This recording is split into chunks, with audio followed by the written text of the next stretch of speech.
Welcome to Real Estate Coaching Radio, starring award-winning real estate coaches and #1 international best-selling authors, Tim and Julie Harris. Real Estate Coaching Radio is the nation's #1 daily radio show for realtors who demand authentic, real-time coaching. Get ready for fluff-free, unfiltered, full-strength honesty about what's truly working to get you into action, helping others, and making money now in today's real estate market. Now to our hosts, Tim and Julie Harris. 3, 2, 1, and we're back. Julie Harris. It is March 17th. Yes, happy St. Patrick's Day. And so we're going to finish, I think, what we started talking about, which, by the way, I didn't tell you this, but the show yesterday had a massive amount of downloads and listens. Good. Because it seems like there's a lot of introverted people out there that are appreciating the fact that we're saying they can be just incredibly successful, but not, if not more successful than extroverts. Indeed. Yes. Although I did have a request from our Facebook Live. What did she say? She said, "That's all great, but do you have something called how to keep an extrovert focused?" No. I'm like, nope, but we'll develop it for you. Ritalin. Julie today was walking around our property here at the Ritz-Carlton Dorado, and guess who she stumbles across? Now, I want you to, put this in perspective. She met Ricky Martin the other day on the beach. And then we all met Dave Chappelle when he was here with his family. But today she was walking around and she comes across Sean Penn and his family just hanging out, having a salad. Yeah, and of course, Julie, being Julie, doesn't really realize she just met Sean Penn until somebody told her. But that's not actually the cool and the funny part. So she goes inside this little restaurant, and then she, it's your story. I was on part. an errand doing something, and I popped into this tiny little restaurant where I get Zoe, because, she's spoiled and all, macaroons as a surprise, right? On the way into the restaurant is where I saw Sean Penn eating salad with his family. And, I say hi to everybody. I think I actually said hola to him because that's kind of what we do here. And then walked into the restaurant. And in that 10 steps, I thought, I wonder if that's Sean Penn. And so I asked the gals that run the counter there, who are mostly in their early 20s. Maybe 22, right? Yeah. I said, "Is that Sean Penn?" And I said, "I know you're not supposed to tell me, but is that Sean Penn?" And they're like, "Who's that?" And I said, and there's a lady standing behind me, and I said, "Dude, well, he's a pretty famous actor. I think that's him. But that's okay if you don't know who he is." And they got all giddy, and they go, "Well, yeah, but there was an Avenger here the other day." And I was thinking to myself, you do know those are actors, right? Because they didn't say the actor's name. It was just there was an Avenger that had salad there. And then the lady behind me, she goes, "Yeah, that's Sean Penn. He checked out right before I did." She's like, funny? "That's definitely Sean Penn." That's hilarious. It was funny. Anyway, you know what's extra funny is the fact that we're having, mostly you, have these cool experiences. And if you think about where we came from. I know. It's hilarious. It is hilarious, isn't it? But it also highlights the fact that we probably should get out more.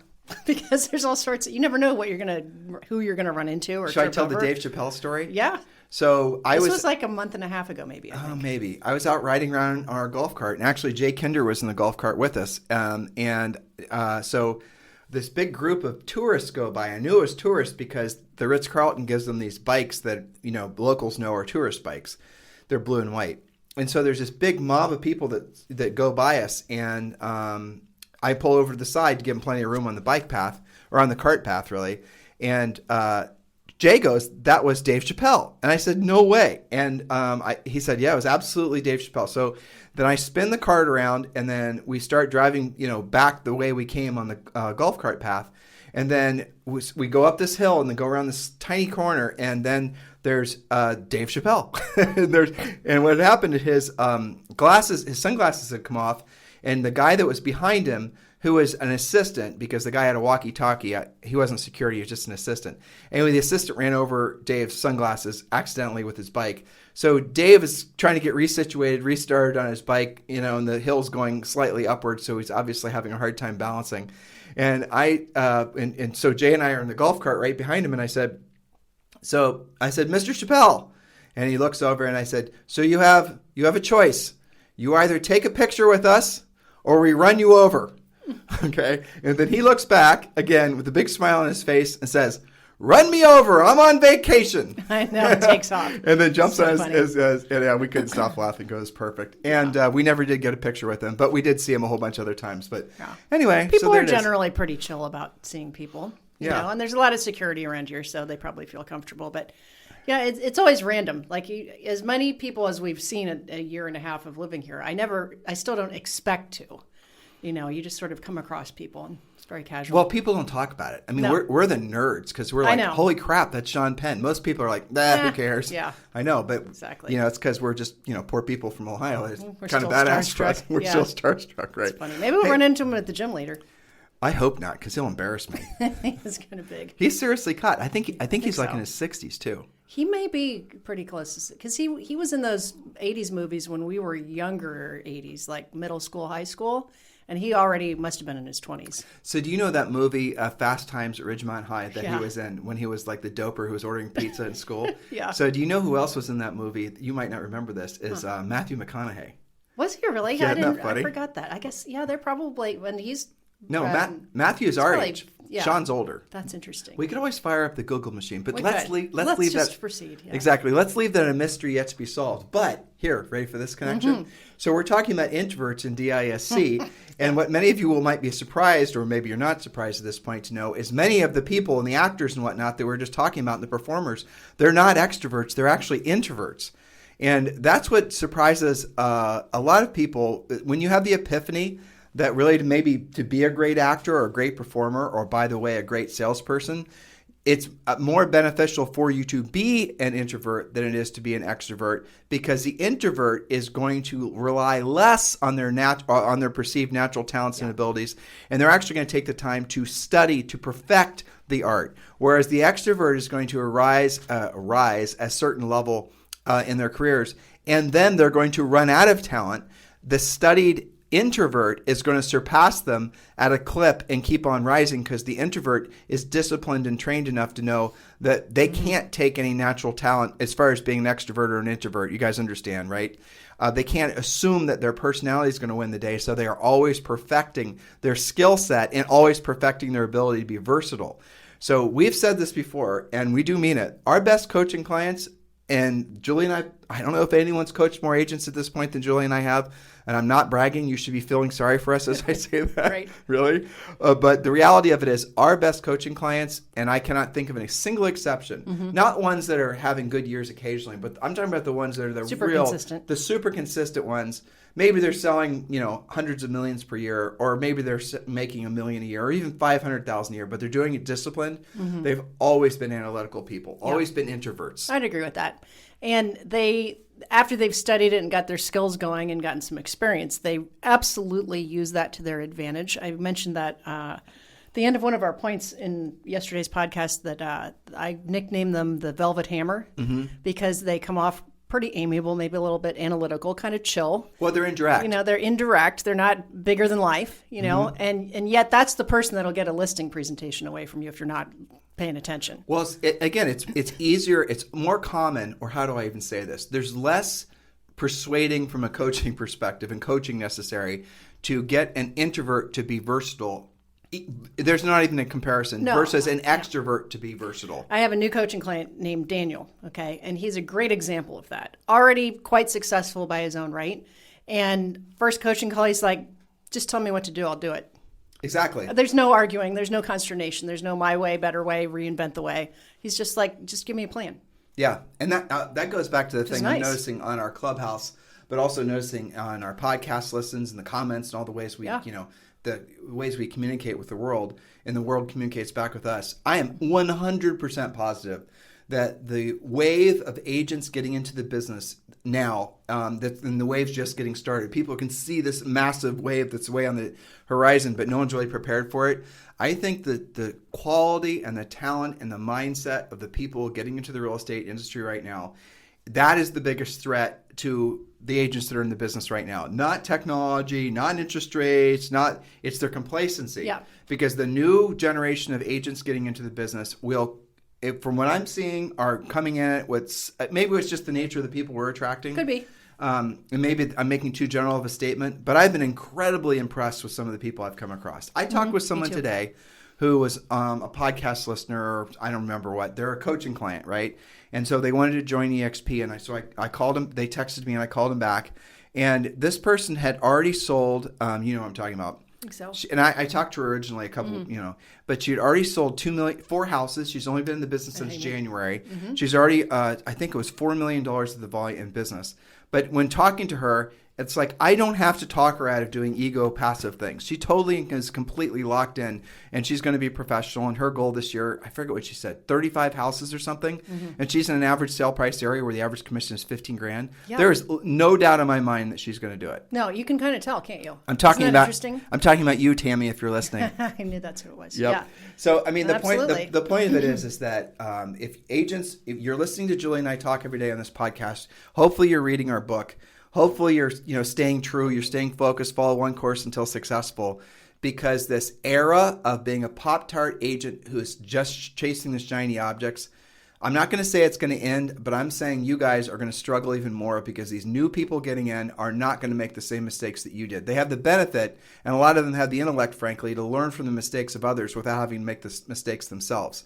And the proliferation of content, not all of it good, that's out there, is helping them to quickly and easily decipher what path they're going to follow with the creation of the real estate business. And again, I'll tell you again, I say this probably too often, but the new agents are the ones I'm most excited about. Yeah, me too.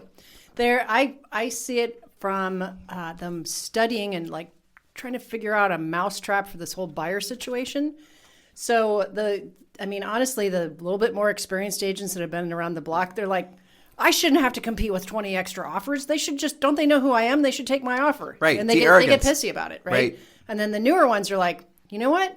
I've heard about this way to win where you get a loan commitment, you get the lender to call the listing agent, and these other strategies, and they're like, I'm going to do that. It's like they're more open to the coaching of it. They don't have the baggage information to overcome. Yeah. And a lot of agents, without knowing it, have bad information they have to overcome. Or history, But it always goes back to like the best example that we can come up with is the example of you learning to play piano the right way the 100th time. Yeah. So you can encapsulate that story for those that haven't heard it before because it's valuable. Well, basically, I've always been a musician since I was a kid, but I took flute lessons and piccolo, and that was my main instrument. This would be a good tie-in back to our topic, which we will get back to in a second. Somehow. Julie, in case you haven't figured it out yet, is the world's, and I say this with love and respect, biggest introverted dork you've ever met by nature. Definitely. Even to this day, after I've worked on it. Well, so I used to take piano lessons, as many musicians do, as just sort of like a basic education because everything stems from piano and it's just good for you, right?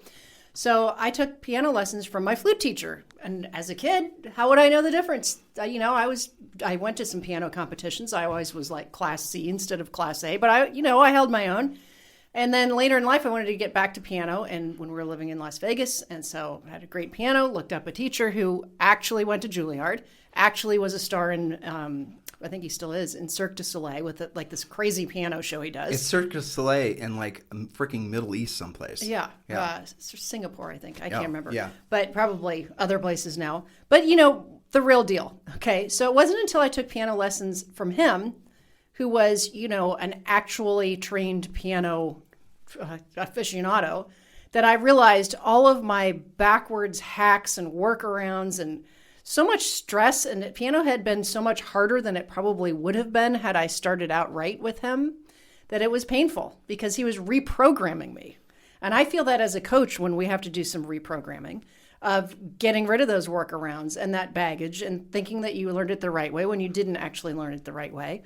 All of that. And that's way more stressful than just, doing what you need to do when you need to do it. The biggest issue, and this obviously is not new information, but it's interesting on this clubhouse in particular, which is kind of on some mornings like a big group, counseling session in some cases. Mm-hmm. But the thing that's fascinating to me is all of them, every single person that we ever have up on stage, they know that they should be doing proactive lead generation. Yeah. They know what that means, but most of them have never ever done it. Like I bet you 99% of them have never actually done it before.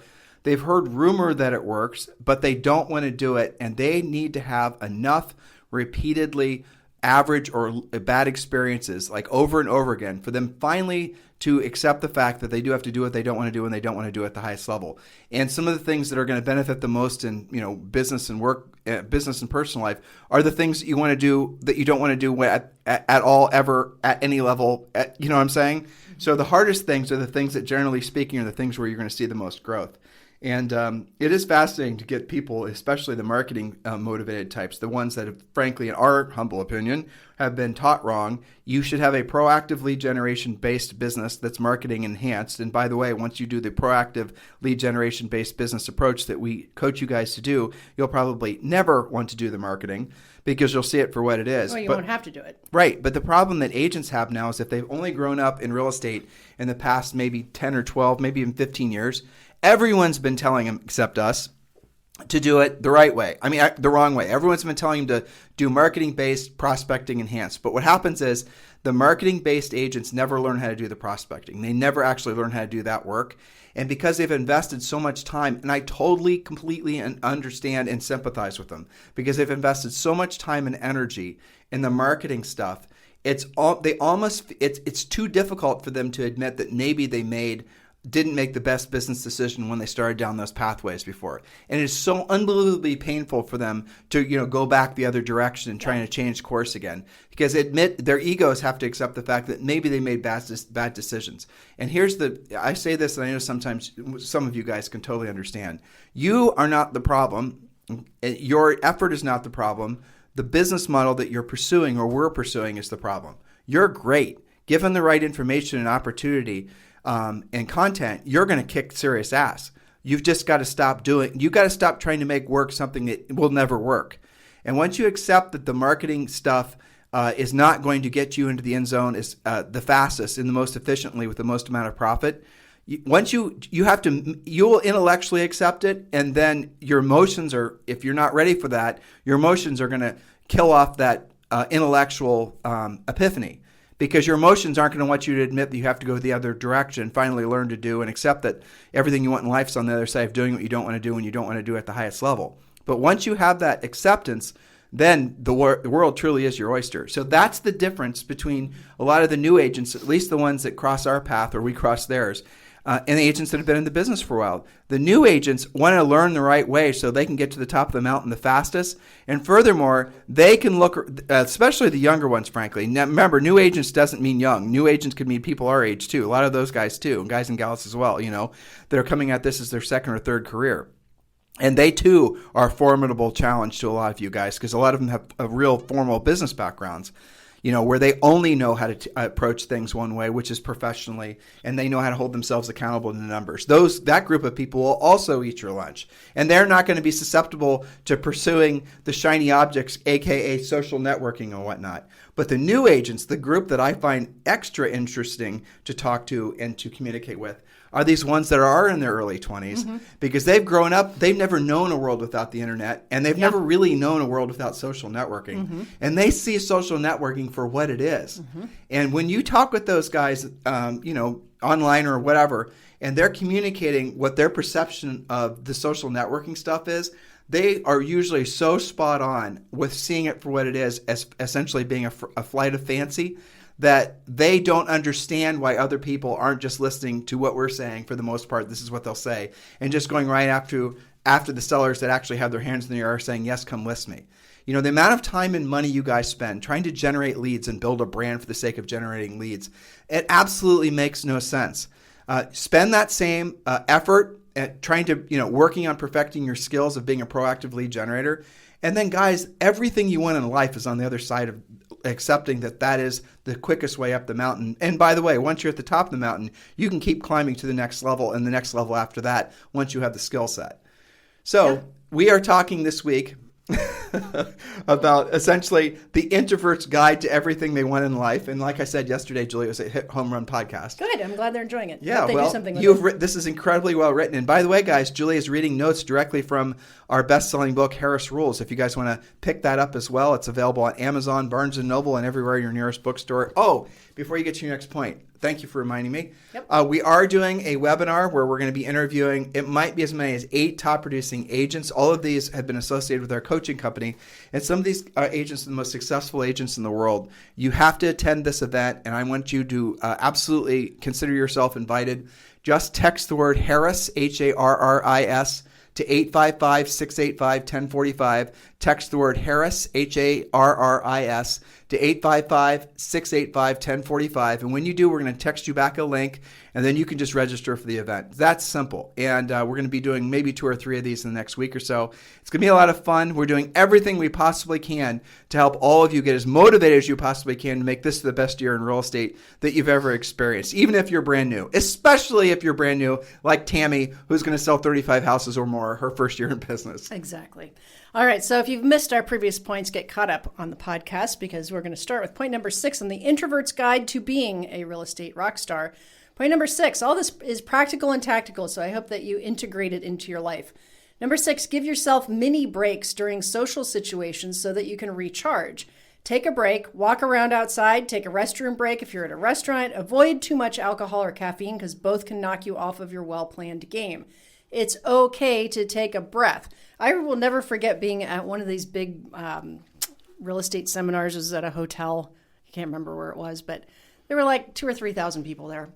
And I ran into a coaching client that I knew. Palm Desert, I remember. I think it was awful. Palm Desert. Yeah. And it was like too many people, not enough elevators type situation. And the air conditioning didn't work. It was awful. And it was in August. Yeah. And so we're all standing outside the elevator to go back to the room and have a lunch break, right?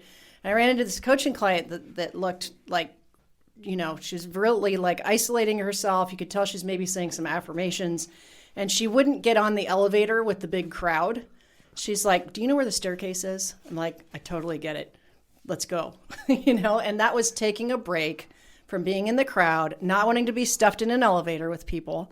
And she was obviously, clearly self-monitoring to refill the cup so that she could do the afternoon session. And I really respected that. I call that self-monitoring. Not everybody's good at it. You have to train yourself at it, but it's okay to take some breaks. All right, number 7, cultivate the habit of listening well. Many introverts are too focused on what to say next and miss the finer details of what the other person is saying. The cure for this is to repeat a little bit of what you just heard. What I hear you saying is, or I understand, or you're saying that, without being awkward about it, right? Well, that's a very interesting point. Yeah. So again, that's a natural talent that an introvert's going to have, because they are so contemplative of what they're going to say next. Yes. To a fault sometimes, until they catch themselves. And so one of the best ways to fill the void between what they said and what you're going to say next is do what Julie just suggested. Repeat and affirm what they just said so they know you listened to them. And that benefits you in 2 ways. A, you have an opportunity to formulate your thoughts, but B, they actually appreciate the fact that you're letting them know that you actually were listening to what they said. Versus an extrovert who's not versatile is going to, and frankly, I run into this problem personally, where sometimes I'm talking to somebody, and if I'm not monitoring myself, I will not give them an opportunity, and I'll talk over them. And I'm not talking about in coaching, I'm just talking about in life. So I have to constantly be monitoring myself that I actually will repeat and affirm what they said. And I'm not doing it to formulate my thoughts. I'm doing it to slow myself down, so I'm being respectful to whatever they just said. Professionally and personally, I practice that. But you're doing it on purpose. Yeah. And you're slowing yourself down. You're listening for content so that you can have a better conversation. I'll give you an example of this.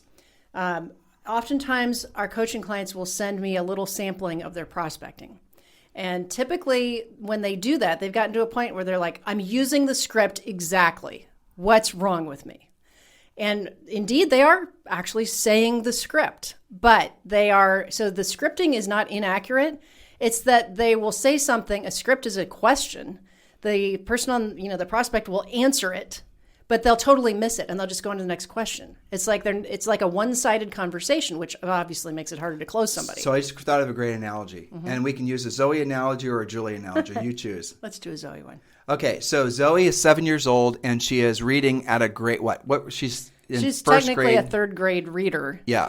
Yes, this is a great example. Okay, so Zoe will read at third grade, and she'll sit around and grab one of our books in our office, and she'll start reading it, and you're like, how is this little house gnome able to read words? Yeah. But what the teachers have told us is she can read the words and she loves to show off how well she can articulate things, but she's not understanding what she's reading. Yes, it's the reading comprehension that they're working on. And in fact, they said this is not an unusual thing.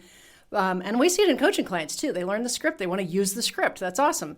But she's not always understanding what the page that she read, what happened in the story. Okay, so they said they're not going to allow her to go up in levels of things she has access to until she demonstrates the ability to actually have content. How do they do that with kids? Is they ask them questions about what they just read, right? But there's also something else probably going on. They don't want to have to deal with a first grader that's now reading at the 5th grade level. Probably. And that's probably what's going on. It could be. But I'll give you another example. I think you were like Julie and I were dating when we were in high school, but I think it was college actually. I remember you were in a contest and the criticism, which crushed you at the time because you didn't understand it was. You know what I'm about to say? Is this the piano one?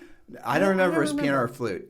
They said you aren't playing musically. Oh, yeah. Which that would be piano probably, yeah. Okay. Yeah, because I was playing technically. That's a good example. I was playing technically but not musically, and you can't actually play musically until you're better technically. So explain. So, it's the difference between like, you know how sometimes you can hear, like you fall in love with a song.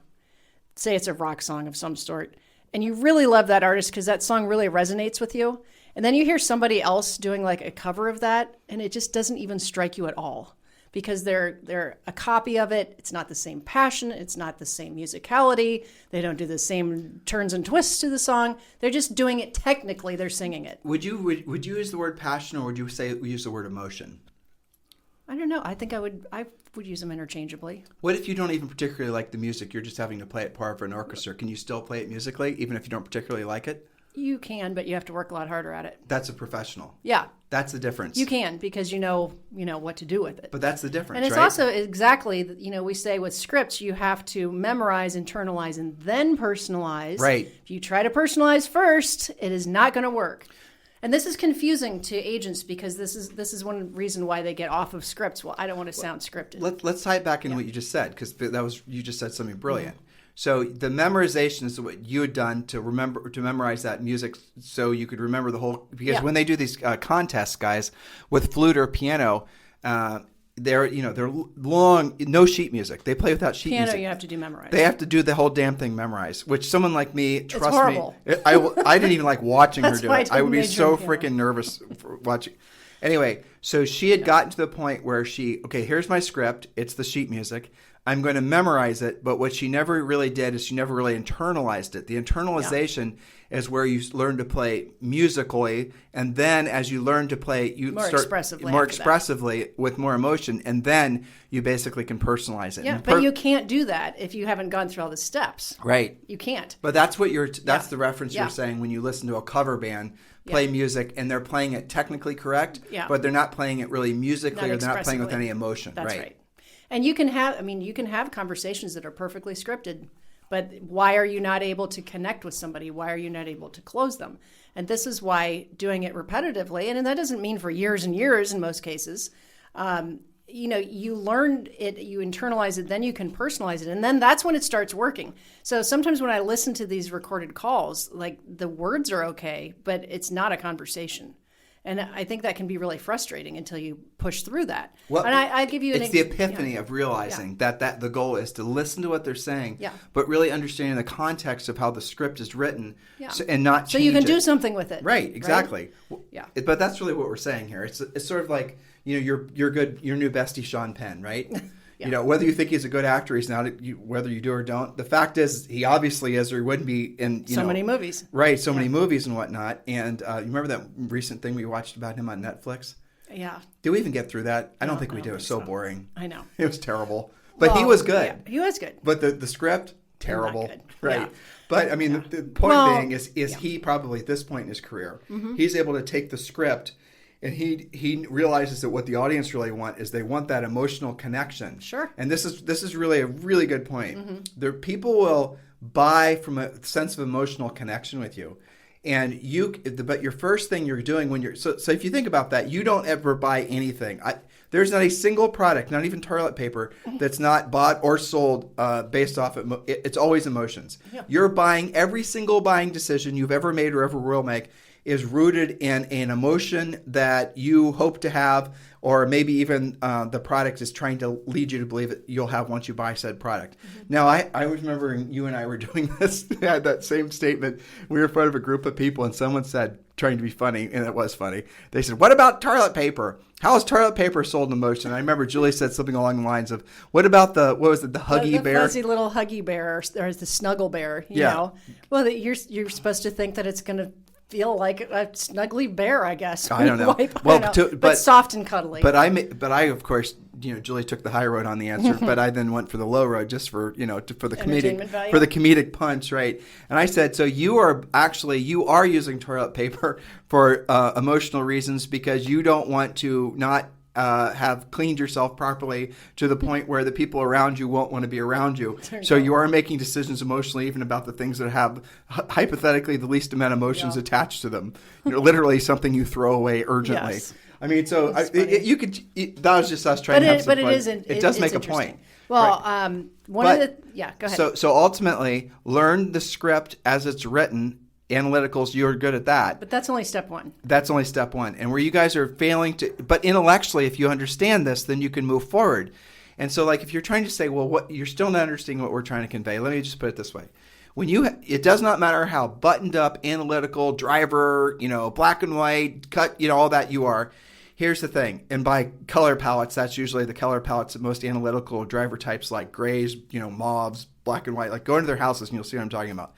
But when you are, if you were to see that person reading a book to their kid, to their 7-year-old daughter, so last night I'm walking to we have our foyer in this villa we live in, and on this ottoman that's out in the foyer, there's this upturned box that's completely wrapped in green, like cellophane and tissue paper. And then there's a stick it's like an old school, like rabbit trap. And then there's a stick, like a real stick that's propped up the box. And inside the box were bells and shiny objects, and there was a stuffed animal. And then Zoe had written, and I didn't even know about this. I don't think Julie did until she saw it. I had no idea. Zoe had actually set up what she had written on the box, a leprechaun trap. Yes. I didn't ask you. With treats inside. Yeah, so she actually had created, and she tied this little fishing line basically from the stick to the bells and bangles and whatever, with the idea that the leprechaun's going to reach in there and the stick's going to trap him. I mean, she did this on her own. And the bells would alert her in the middle of the night. Yeah, exactly. The bells would alert. So Julie and I saw this, and of course, we took the stuff out of the box. We clipped the wire, and then we put some of Zoe's favorites. It was like a chocolate bar or something. What'd you put in there? Something like that? It's called a Kinder bar. It's just like a chocolate wafer bar. Yeah, so we put that in the box, and then we wrote in leprechaun handwriting, Zoe trap. Yeah, so we took all this stuff and laid a trap for her. What happened with that? I have a video for you. Oh, it was hilarious. Did she believe She's it? like, yes, she was beside herself. I can't believe he took all the candy and then set a trap for me. Yeah. And then it was set up for a while. She was going to surprise you, and then Max, our Frenchie, stole everything and tried to destroy it. But I did get a good video. How did we get to that point, though? There was a good point we were chasing. I don't remember how we ended up on that. But it was something along the lines of essentially, emotions, right? Yeah. So when you're like analyticals, this is where it was. So the analytical bridge. Okay, the reading of the child's book. See, I made it back there. Good. I made it back there. We It was arrived. a little painful, but we got there. So yeah, that's the thing. You take the most buttoned up accountant, CPA, never smiles or shows emotion at all, and you give that person a child's book, and you give them their kid, and you're going to all of a sudden see that person starting to read that book with all kinds of emotion. And they're trying to convey the story to the kid and the whole thing. So every single one of you, no matter how buttoned up you think you are and driver-like, and I can never be like that. I'm not going to be some gregarious, demonstrative, cheerleader type. Don't be that way. Imagine yourself reading a book to a child, and then you're going to manifest with inside of you exactly what we're talking about. Yes, which is also versatility. Yep. So I will challenge them. One of the things that you can see this very clearly demonstrated, I don't know if this is still on or not. It's probably on YouTube. You remember the Actors Studio? Yeah. Okay, so one of the ones that I remember was an interview with Johnny Depp, who, Pirates of the Caribbean and all these characters that are bigger than life. I mean, I think you would guess that he's probably expressive based on those characters, right? No, he's like the most low-talking, totally chill. Keanu Reeves is Him too. famous for being a pain in the ass interview, same way. Because they don't give it naturally. One of our coaching clients helped work with Tom Cruise, Oh, yeah? same way. Right. I believe that. Another one of our coaching clients worked with, what's his name? Charlie Sheen. Yep. Total extrovert. Oh, that's interesting. Charlie Sheen, total extrovert, right? Always about, Charlie was bigger than life. But all these other guys, another one of our coaching, I can rattle off all these famous people, because we've been coaching agents for 2 decades, they're always introverts. Always to a person, they're introverts. Yeah. And they chose to be actors because they enjoyed it. It was an artistic event for them. And a lot of them chose to be actors or performers because they were trying to shake free of their inherent introvertedness, and they wanted to connect with more people. And by being an actor, it gave them essentially a sandbox to be unlike themselves. To develop it, right? Mm-hmm. And that's that's a really fascinating thing. So I think we've beaten this one pretty good. Yeah, we'll continue tomorrow, but it is interesting to think about. And if I go back to Sean Penn today, he wasn't like out there entertaining the crowd. Look at me. He was on vacation, so I don't know, what he's really like. But he was very looked like a grown-up, chill skater dude, kind of just like sitting there having kind of what he is. Yeah, I mean, yeah. But it wasn't like he wasn't making a big deal about anything, and neither was anybody else. And you wouldn't have known had you not, been that close to him. So I think it's interesting to watch. Maybe you guys, as homework, actually pick up a few Actors Studio interviews of people you might be interested in, and ask yourself before the interview, who do I think they're going to be like? And then compare that to how the interview goes. It could be interesting. But I think the long and short of it is that the more versatile you are, versatile means the ability to deal with many different types of people in many different types of situations with a good outcome. How would you address the analytical person who's listening?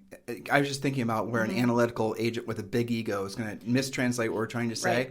Because a lot of them are going to say, you're trying to tell me to be fake. No, I'm trying to encourage you to develop your personality on other levels. That's right. To be more without losing your soul. Right. To be more versatile for the sake of being able to have essentially more human contact, to expand your repertoire of who you can be of service to and your human connection. I mean, just being exactly like you are. And this, truthfully, this is where introverts, this is their biggest failing for the most part. I think so. They fight the most with all their friends are analytical. All their hobbies are around analytical people. They have the most tendency, because they're naturally introverted, they have fear almost, or they develop fear the longer they don't change, don't become more versatile. Don't work on it. And I remember, you and I have been married for 30 years this year. And when we got, I can kind of remember little breadcrumbs of you sort of coming out of your shell.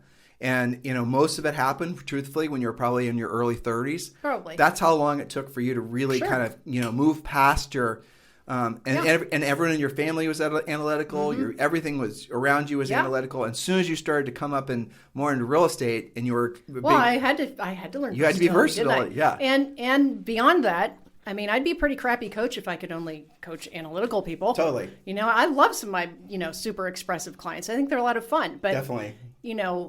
A couple decades ago, I probably would have been a lot more intimidated by that and had to, or uncomfortable with it, right? Well, the thing that's also true is you and I both seek out friends, personal, non-business friends that are expressive. Did you notice that?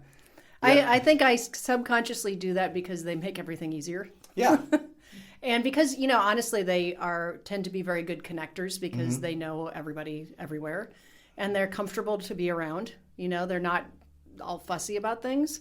So I don't know. I mean, I think it's good to have friends and hang around with multiple different types of personalities just for your own benefit, but to not be so stuck in who you are. I mean, who you are changes every single day of your life. It changes if you allow it to. Right. And guys, listen, at the end of the day, we're trying to help you. We're trying to help you and entertain you. We're trying to get you to be introspective, and we're trying to make it so that you can give yourself an opportunity to have a richer, fuller life.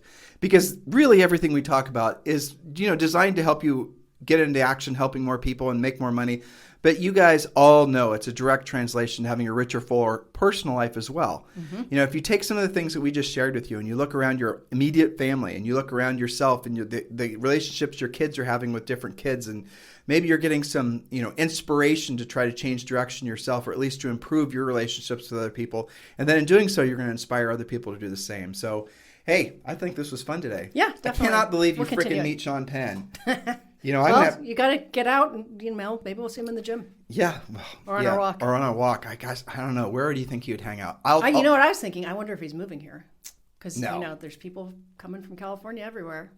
No, I doubt it. Probably no. not. He's just Probably vacationing too here, chill. which tells me he's probably staying at one of the hotel properties. Yeah. Which means I know now. Prices just went up on everything. I now know where to stalk. There you go. So I'm gonna get out my telephone. No, I'm kidding. So listen, guys, you have a fantastic day. You can connect with us anytime. If you guys want to join our EXP family, we're always looking for agents to sponsor. Just text me directly, 512-758-0206. And remember, guys, yes, we want to personally sponsor you at EXP. Text us at 512-758-0206, and Julie Harris will be your personal sponsor. 512-758-0206. Have a fantastic day, and we'll talk with you on the show mañana. This program has been a presentation by Tim and Julie Harris, Real Estate Coaching. For more information on our real estate coaching and training programs, visit our website at timandjulieharris.com. Remember to tune in weekdays at noon for upcoming shows, and until next time, thank you for listening to Real Estate Coaching Radio with Tim and Julie Harris. This podcast is a part of the C-Suite Radio Network. For more top business podcasts, visit c-suiteradio.com.